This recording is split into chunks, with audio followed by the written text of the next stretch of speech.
Dancing light was a small and simple concept I'd come up with to test some of the many energy VFX assets that we'd amassed from Triune Digital. We worked off the idea alone without a script, and we simply cleared some space out and set up one overhead LED hanging on a C-stand. We didn't have any RGB lights at the time, so to get the blue tint, we draped the light in a t-shirt. Then Lauren put on some wizardly garb and followed my verbal cues as I fidgeted with the light knob by hand to create the lighting effect. For the sake of a continuous performance, I wanted to capture the entire scene in one take, even though the moments of complete darkness would have been easy to hide cuts in, but nah, screw that. After some preliminary testing, we shot 4 takes, the last of which was the one we ended up using. With that, I put on a color grading pass, in which I also added a vignette to give the setting more of a void-like look, and from there it was off to Lauren for compositing. So, Dancing Light was supposed to be a short and sweet project. Well, I guess it was, but it took us forever to finish. We finished all the principal photography in like one night, I think at the end of another shoot that we had just finished. But it took me a while to actually do the VFX and do the dancing light in Dancing Light.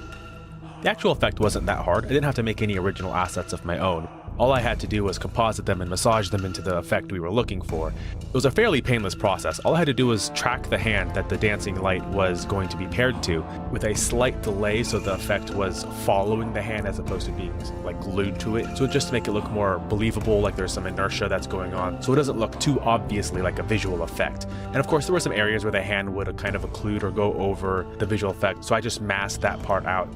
And overall, it was quick and dirty, and the effect worked. It was really quite fun to work on, even though it took as long as it did to complete. The actual process of working on this effect was pretty fun. I don't normally get to use other people's assets, which I should do a lot more often. I'm usually making my own stuff.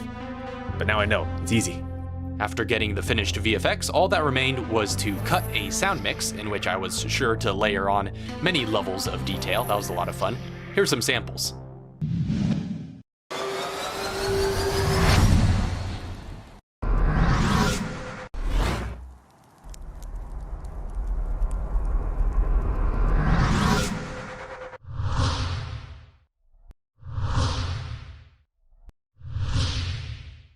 Also, in editing, I added a bit more effects to the composite in order to make it a bit more dynamic in the scene, particularly adding a bit of a fluctuating glow effect over the flame itself, which I animated with keyframes by hand. And with all of that mixed together, the result is what you see.